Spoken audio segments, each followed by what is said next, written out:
You're listening to Autumn on the Air, the weekly podcast that brings you conversations about the impact of research commercialization and the people who make it happen.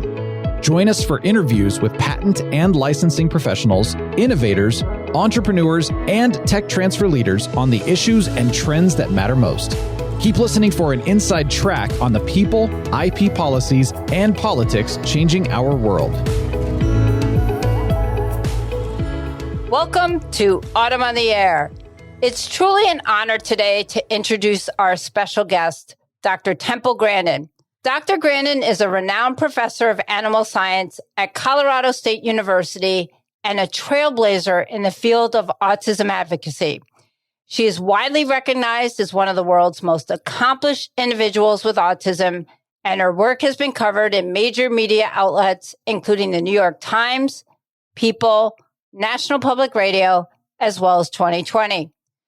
Dr. Grandin has authored several books, including the bestsellers Thinking in Pictures and The Autistic Brain, which have transformed our understanding of autism and visual thinking. Her insights into the world of autism have helped countless individuals and their families, and her pioneering work in animal science has revolutionized the livestock industry. Dr. Grandin was honored in Time Magazine's 2010, the 100 most influential people in the world.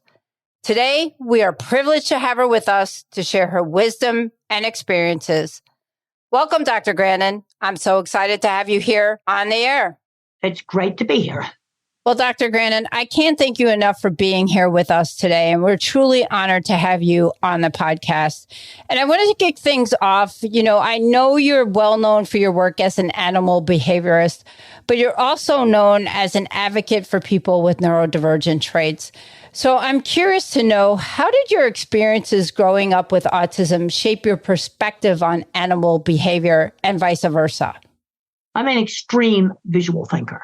Now, I didn't know that other people thought verbally until I was in my late 30s. But what I would do when I first started out working with cattle is I'd get down in the chutes to see what they were seeing. And they'd balk at a shadow. They'd refuse to step over a reflection on water. Little things that we don't notice, the cattle noticed. And in the early 70s, when I started on this was really new stuff. Nobody had thought to look at those things. And so I looked at what cattle were seeing. I got even more insight when I found out that a lot of people think verbally, and I found that out like 10 years later. And if you think verbally, you wouldn't be looking at what an animal sees, because an animal lives in a sensory-based world, not a word-based world. What is the dog smelling, seeing, hearing? It's sensory-based. In fact, I have a whole chapter in my new book on visual thinking just on animal consciousness. And people need to get away from words if they want to understand animals. Yeah, and it sounds like in some ways you relate to animals a whole lot better than maybe would say maybe people.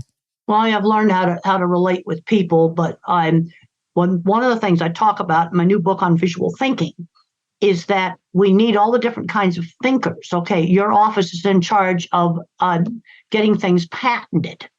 Well, there's things that you can patent that are made by visual thinkers. If you go back to when the patent office first started, all of the devices were mechanical. Grain harvesting equipment made by a blacksmith, airplane made by bicycle mechanics, that'd be the Wright brothers. They were mechanical devices. That's the kind of thinker like me, who's terrible at algebra, can't do higher math, who's getting screened out of programs now. Then you have your mathematical thinkers, and they're coming up with some new chemistry thing, and that's the kind of stuff that requires mathematics. And then you have the word thinkers. But the patent office, when it first started, was ruled by the object visualizers that see how mechanical things work. It seems like we're losing a lot of that in today's society, I would think, where people are really thinking visually. It seems like a lot of verbal thinkers. Well, part of the problem is they're requiring so many higher math requirements in the schools. I've done a lot of engineering, but it's the kind of engineering that people in the shop do, where you just figure out how to make something mechanical. I've worked with people that barely graduated from high school that owned metal shops and have multiple patents, and their stuff is being used in the beef industry right now. And the problem is that they're retiring out, and those shops are not getting replaced. Taking out shop classes was bad. Now we've put shop classes back in, but I found out they won't let special ed kids take shop. And when I was out in the beef plants all the time working on this, supervising the installation of stuff that I had designed, 20% of the people I worked with were undiagnosed autistic, dyslexic, or ADHD. Special ed builds the stuff. And it's good, people like Thomas Edison was probably on the spectrum. Einstein was probably on the spectrum. He had delayed speech. And I'm concerned that my kind of mind is getting screened out because you have to have algebra and all this higher math for professions that absolutely don't require it. And most of the people I worked with could not do higher math, but they could invent anything mechanical. And I think that's a really good point because you mentioned your book, Visual Thinkers, but I want to go back to another book that you've written called The Autistic Brain. And there you talk about how people with autism often have a unique way of thinking. And you've just alluded to that there. And that can actually lead to breakthroughs in science and technology. And so in Autumn, we're technology transfer professionals. We really want to support researchers with diverse perspectives. How do you think we can better create an inclusive and welcoming environment for neurodiverse individuals to ensure their innovations reach their full potential? Well, the first thing is you have to realize different kinds of thinking. My kind of mind right now, I don't know if I could graduate from high school in the state of California because I can't do higher math. And a lot of the people I worked with that have patented equipment out in the beef industry operating right now that are retirement age now wouldn't be able to do those classes either. See, there's two parts of engineering. There's what I call the clever engineering. That's what the patent office started on. And then there's the degreed engineer, there's the mathematician. And one thing I learned on working with these big beef plants and pork plants is that it was interesting how the engineering work got divided up. The people working in the shop invented the clever mechanical equipment. And the degreed engineer would do boilers and refrigeration. We never worked on that stuff. We didn't understand it. That's the stuff that requires a lot more mathematics. You see, and we're doing just fine on that, but where we're losing out is on the clever engineering department. And we're losing skills. Because one of the reasons why I did my book called Visual Thinking, The Hidden Gifts of People Who Think in Pictures, Patterns, and Abstractions, is there's stuff we don't make anymore, like a state-of-the-art chicken plant, a state-of-the-art pork plant, the state-of-the-art electronic chip-making machine. They're from Holland. Yeah, we have a problem here of stuff we're not making. We have a whole bunch of people without skill sets to do them, is what you're really saying. Well, I can tell you where they've got an autism diagnosis. They're playing video games in the basement when they ought to be out building stuff. There's a relationship between stuff that we don't make anymore, stuff we used to make 20 years ago. The kind of stuff the patent office patented when the patent office first started. Absolutely. And I wanted to ask you, going back, it's not one of your books, but, I'm a big TED Talk fan, and you've had a TED Talk, and that TED Talk was The World Needs All Kinds of Minds. And you've been talking here the last few minutes about the need for different types of minds. And so I think it's really important that we embrace neurodiversity. Can you talk a little bit, and I think you have, about how that leads to better outcomes? Well, when it comes to autism, they come like in three specialized kinds of thoughts. And when you're autistic, you tend to be the more extreme. I'm an extreme object visualizer. Another autistic person might be the extreme mathematician, the physicist, the brilliant physicist. And then you have a word thinker that knows all the facts. Most regular people are kind of mixtures. I know a number of people that think visually, and they manage to get through engineering classes with C's in some of the hard math classes, but they got through it. But there's skills that you need. In visual thinking, I talked about preventing disasters. I couldn't believe it when I found out why Fukushima burned up. The mathematicians did a great job of making it earthquake-proof, perfect. But they didn't make it waterproof because they didn't see the water coming over the seawall and drowning the electric emergency cooling pump. I want to emphasize electric. Simple, watertight doors. They didn't see the water going in there. I just couldn't believe it when I found out about that. And I think I recently heard you talk about one of your most recent interests is the tails of airplanes. You were talking about that there have been several crashes. Well, that was actually some of the older stuff where either a piece of it fell off. Right. or major thing for steering busted in it. And that was what I talked about that in the TED Talk. And there was like, 4 or 5 crashes where it was strictly mechanical, like a tail. Major piece fell off, or the steering inside it failed. But it involved the tail, losing a piece of it, or the jack screw thing, didn't work right. And I pulled that out of the ocean with the metal shards coming off of it. It had never been lubricated. And the problem you had with that tail stuff is when the pilot walks around the plane, they cannot see those problems. Where if there's something wrong with a tire, now I'm a visual thinker, so now I'm seeing the pilot at the Denver airport coming out of the jet bridge door with his phone in his hand and showing us the gashed tire. And we were going to have to get the tire changed on that plane. Yes, he can see that. This tail stuff they couldn't see. You see, the way that had to be dealt with, and this is a number of years ago now, is rigorous inspections of that stuff inside the tail. So we've been talking about neurodiversity and visual thinkers, and obviously there are a lot of different misconceptions about neurodiversity. Can you talk a little bit about some of the most common misconceptions and how we can better promote awareness and acceptance of neurodivergent individuals? I'm going to tell you, we need their skills. We need their skills. It's that simple. And I can give you some tips on working with them. Vague instructions don't work. Also, don't give me long strings of verbal instructions. I cannot remember them. There was 2 electrician apprenticeships lost because they yak, yak, yak, ceiling fixture, yak, yak, light switch, and the person couldn't remember. No, let them write it down. Write down the things you want me to do, and rapid multitasking. Don't put me on the McDonald's takeout window. Let's just avoid some of that kind of stuff. But people that are inventing things are not doing multitasking. And where we're losing it right now in the U.S. is on the mechanical stuff. And if you look at pictures of the electronic chip making machine, when you take the white covers off, it just looks like big white boxes. So you take the white covers off, there's lots of stuff in there. I went on their webpage. I saw people with tiny screwdrivers fixing stuff on that thing. You see, you needed the mathematicians did the physics behind it. And that was done here in the U.S. The physics behind it was done here. But making the machine and all the mechanical stuff with it was done in Holland. And it goes back to their educational system. And the problem is we're sticking our nose up at Votech. Even though we got some schools starting now to put it back in, within the last month, I was on 2 Zoom calls that I'm really disturbed about. And one was with a high school that was that did animal science. And in the question answer, this girl came up to the screen because they had to come up to the computer to talk to me. And she says, my guidance counselor said that I shouldn't take Votech. They didn't want me trying.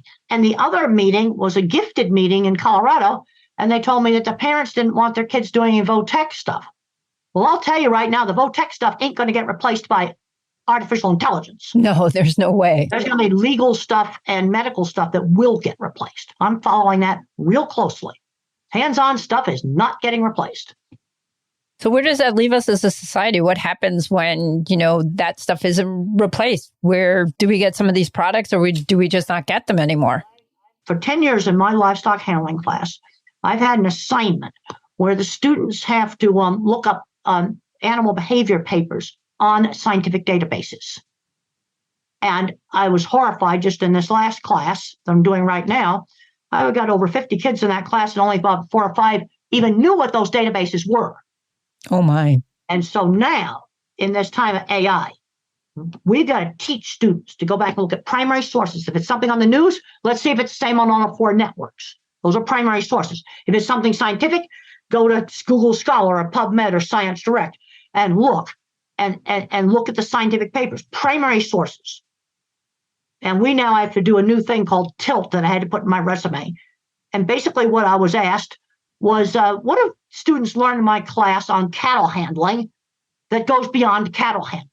And I'll tell you right now, the single most important thing they're going to learn in my class, and it might be one of the most important things they're going to learn at the university, is how to use scientific databases and the importance of going to primary resources.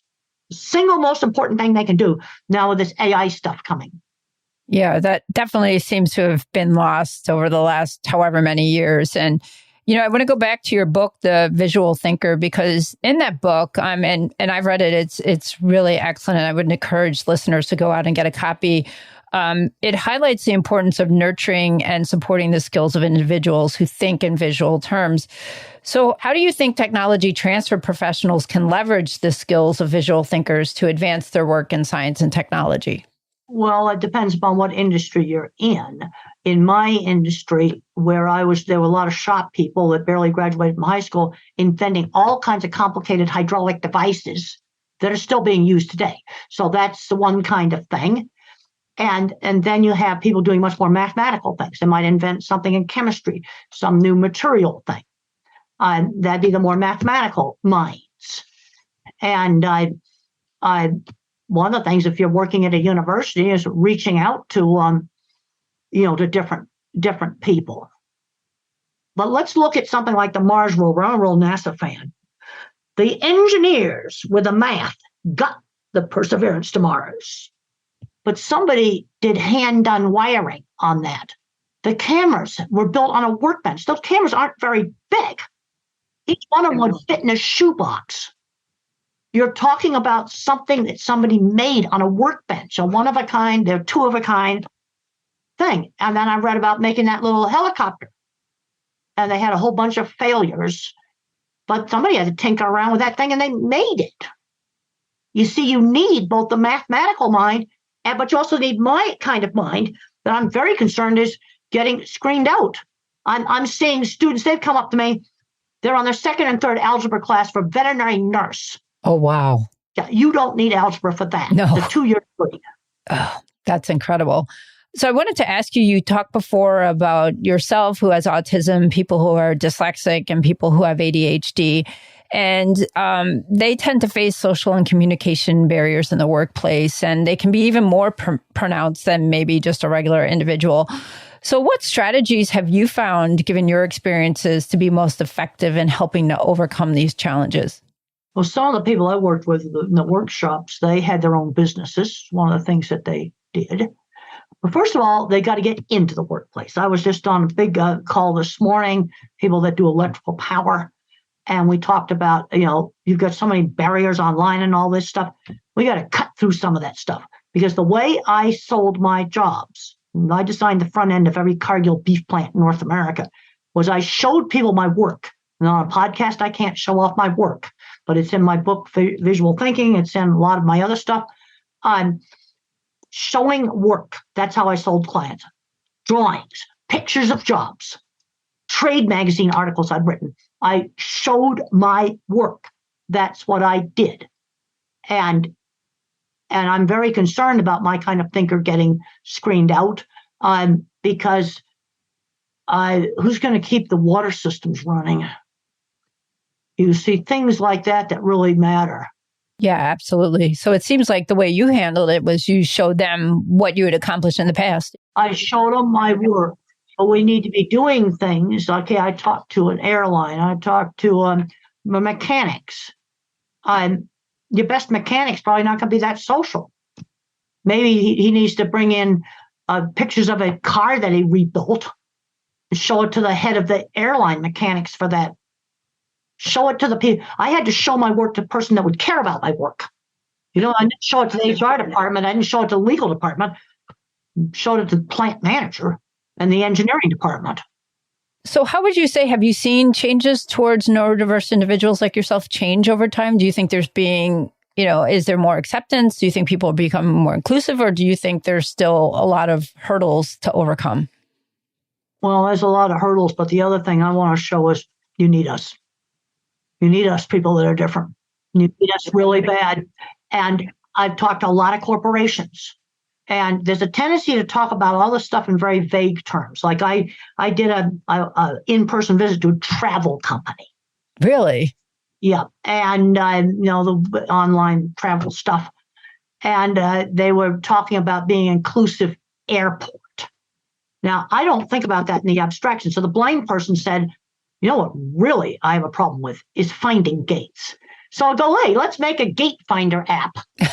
So that as he walks down the concourse, the gates announce themselves.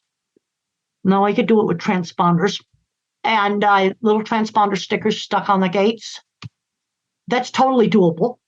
All the airport would have to do is stick the transponders on. But you see, that's something specific. Very, very specific, yes. It's very specific. It's something they could actually do. It's also something patentable. Yes. I challenge somebody to make my gate finder app. There you because go. when we got discussing about neurodiversity and stuff like that and about disability, let's make something specific that would actually be extremely useful to that blind person. Absolutely. That's a really great idea. And that just popped into my head.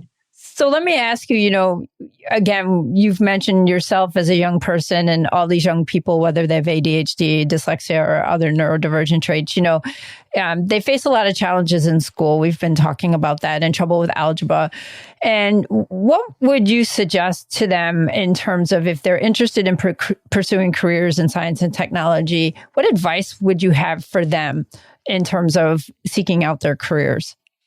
Well, if they're in college, you do internships because you have the mathematical neurodiverse. There's two kinds of neurodiverse autism. You've got the visual kind like me that can't do higher math, and then you've got the mathematician geniuses. So if you're one of those people and you're in a university, get involved in lots of different stuff. There's all kinds of opportunities. Find out what you like, find out what you hate. But what I'm concerned about is my kind of thinker getting screened out. And because I'm the one who's going to say, hey, you better put waterproof doors on Fukushima. I just couldn't believe they hadn't done that. Yeah, that is pretty amazing. And what about younger kids who are maybe in elementary school and middle school? That's a tough time for those kids, because they are struggling in school. And obviously, if they're visual thinkers, they have a lot to offer and they have talents and gifts. What advice would you have for those kids? We need to put all the hands-on classes back in the schools. That's what we need to be doing. I'm seeing all kinds of students growing up today. They've never measured anything. They've never used a tool. I just talked to a shop teacher a few days ago, and he told me he has to spend 2 days now in class just teaching them to measure because they haven't measured anything. And then when a kid gets a label, I'm seeing kids like building elaborate things with Legos, and nobody thought to introduce tools. Yeah. And measurement is such a fundamental thing because even, you get your first house, your first apartment, you've got to measure to figure out what size furniture you need, something just basic like that. And if kids and young adults don't know how to measure, that's just something that's fundamentally basically wrong. Well, my sister told me, she lives in New York, there's a company in New York called the Couch Doctors. And people buy couches that don't fit in the elevator because they did not measure the elevator. So the couch doctors come and hack the couch apart on the street, put the hacked up couch in the elevator and reassemble it in the apartment. That's an actual business. So, Dr. Grandin, I want to ask you, you spent a lot of time as an animal behaviorist. What kind of things are you working on now? Tell us what some of your new projects are, if you can share some of those with us. Well, we did a very interesting project on horse perception. Really? I said an animal is a visual thinker. And so I can't do any visual demonstrations because it's a podcast, but let's take a little children's play set that's got a little slide and a swing. That slide looks totally different when you face it head on and when you look at it sideways. So you walk a horse by this children's play set 15 times until he no longer stops, no longer rears the head and flares the nostrils. Then you rotate that play set. It becomes something new. You see, we would look at it and go, yeah, it's a kid's toy. Well, the horse doesn't do that. It looks totally different, rotated. That's really interesting. And so you've done that with horses. And what's kind of the goal, the outcome of that kind of study in horse perception? Well, one of the reasons why it's important is people say, my horse spooked for no reason. Well, maybe he spooked because you put his feed trough up on end. Something as simple as that. It now has become a novel object. So what this study would do is explain me why my horse spooked. I had a student call me up, and his steer had gone berserk at a show, and they had practiced in the arena. It turns out they'd put up a new advertising banner, and the steer did not like that new banner. Wow, that's incredible that something as simple as a banner could affect an animal. Well, you're talking a banner that It's probably like, 6 by 4 feet, something like that. It wasn't that big, just hanging off the ceiling, but it wasn't there before. Really interesting. That's some of the stuff we've been working on. We're doing some stuff right now. One of my students is finishing up a project. I'm looking at how mama cows protect their calves, finding some very interesting findings in that with the temperament of the animal. And what are you most excited about in the world of science and technology today? And how do you think some of these new innovations might impact the lives of people, let's say, such as yourself with autism and other people who might have disabilities? Well, the blind person would like the gate finder app. Yes, exactly. See, my mind thinks, and that's patentable. Let's have somebody go out and invent that.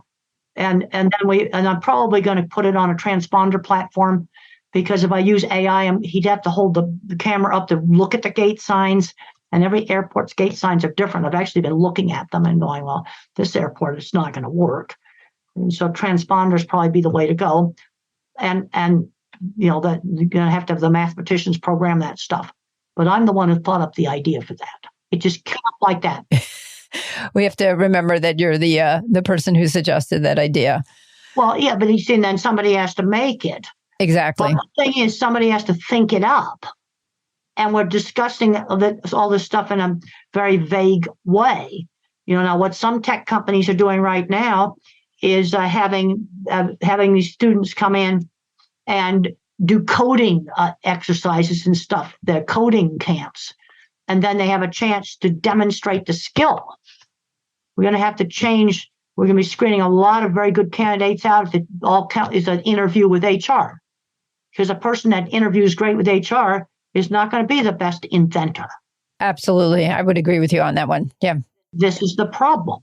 They may not necessarily have those social skills, as we were talking about a little bit earlier. They're that visual thinker. They're not a verbal person. Might not be somebody who's going to have a really long, detailed conversation with you, but they think in pictures. And so they're going to be more maybe quiet, reserved, say less. But, they're going to be that person who goes out and, like you said, uses their hands and builds something and invents something. Well, an interview for me was laying the drawings out on the table and showing off the pictures. That's how I sold jobs. And oftentimes the people in the shop don't get enough credit. It made me very annoyed. I won't say where I was, but the degreed engineers had fancy offices in the tower, and the machine shop and everything else, they were down in the tunnel with the cable trays. Every time I see cable trays now, I get mad. One thing I can say about the meat industry, we're democratic. Everybody has a horrible office. And it's over the boiler room and it shakes. Oh, my. We're democratic on awful offices. But I've been in other places where they kind of look at, and this is the same thing where that girl came up to me on the screen and said, my guidance counselor said I shouldn't, take VOTEC classes. It's a different kind of intelligence. We need the whole team. Exactly. And the best results come back, like you said, when you have a whole well-rounded team, which is somebody who is a visual thinker, somebody who's a linear verbal thinker. To really achieve the best products and achieve the best result. Well, and the thing with the Gate Finder app, I want something where, any airport that's put the transponders in, you just hit the Gate Finder app and it starts talking to you. It just starts giving you gate numbers. And then when you get into the place where it's like a spokes on a wheel, A, B, C, D concourses, then if you walk one way, it'll start giving you A gates. You walk another way, they always pretty much keep the numbers on the same concourse. I don't want to have them learn how to use it. So, Dr. Grandin, you had an amazing career. You've done so much in your life, and you're still doing a lot. I want to know what inspires you day in and day out. Well, I think now what I want to see the next generation, get into good jobs. And I'm worried about a lot of neurodiverse individuals being screened out. We need the skills, because 20% of the people that built things for me were neurodiverse, undiagnosed. We need the skills. There's heads of big companies in tech that I'm sure are neurodiverse. We need the skills. It's that simple. Yeah, absolutely. And there's something to be said for, people, whether they have autism. I have ADHD, and there's people, I have siblings with dyslexia. We all think, like you said, differently. And you can see the benefits of having that, differing viewpoints, different perspectives, along with the linear thinker. So, it really is something, like you said, that we need all those minds. Well, the verbal thinker overgeneralizes. Like you're talking about, how can we get more inclusive for neurodiverse? I'm going to start let's look at different specific jobs. My kind of mind, the mechanical stuff, anything mechanical. You have mathematical programming people. Well, let's get them in a coding camp and they show their skills off. I know that some of the tech companies are doing that. So we're doing a better job with the mathematicians.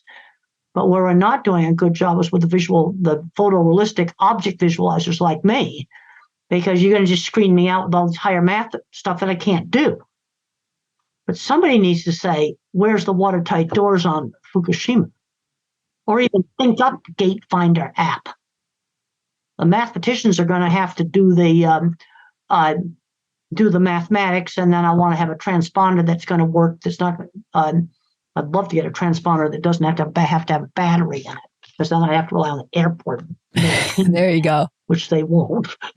Well, I just wanted to ask you, as we're coming to a close here in the podcast, in reading your book, Visual Thinking, one of the things that really struck me about that book is you talk a lot about your mother in it. And she seemed like, for someone at the time who was really progressive in her views. You talk about her taking you to a neurologist versus, I think it was a psychologist. And she was very instrumental in telling you to get outside and get involved in things, even though you were a different type of thinker and maybe a different type of child. I had a lot of problems as a child. I got an excellent early intervention program by 2.5. That was super, super important. 2 teachers just did it out of the basement of their house. Mother always developed my interest in art and broadened my skills. She had a good idea of stretching me. I'm seeing too many neurodiverse individuals today where they're becoming a label and they're not learning shopping and life skills and just basic stuff that they need to be learning. I was shopping when I was in elementary school. And you talk about your mother taught you manners. She taught you, spent a lot of time teaching you how to read and do all these different things. And I wonder, what would your message be to parents of neurodivergent kids today? All right, let's start off with little kids. I have another book I did with Deborah Moore called Navigating Autism. And the purpose of this book is mainly aimed at new parents to get the attitude right on working with these kids. Another big problem that we've got with autism is you're going from Einstein to somebody who cannot dress themselves. You have when the kids are little, you can't tell how they're going to come out. But early intervention always improves things. But you're going from Einstein to someone who's got very severe challenges. Where if someone's diagnosed dyslexic, okay, they have difficulty reading. That's much more narrow. But they've combined all this stuff together in one big, huge name that covers individuals that are not going to work for a travel company or a power company, and individuals that are going to invent the next new equipment. You see, I'm being associative thinker. I'm thinking about this physics experiment on fusion. I had a perfectly round ball in the middle of this apparatus. And I thought, somebody made that. I hope they're an author on the paper, because if it wasn't perfectly round, it did not work. Well, Dr. Grandin, I wanted to thank you so much for taking time with us today and sharing all your insights on the importance of embracing neurodiversity in science and technology. Quite frankly, your work as an advocate for individuals with neurodivergent traits has been truly inspirational, and your perspective on visual thinking and the potential it holds for innovation and problem solving is especially valuable for technology transfer professionals. Well, thank you for having me. It's been great to talk to you. I think you're going to like my book, Visual Thinking, The Hidden Gifts of People Who Think in Pictures, Patterns, and Abstractions. Like I said earlier, if people haven't read it, go out and get it. It's an excellent, excellent book. Thanks for listening to Autumn on the Air with Lisa Mueller. Get social with us and share your thoughts. You can tweet us at AUTM or visit us online at autm.net. We'll be back next week on the air. Be sure to join us.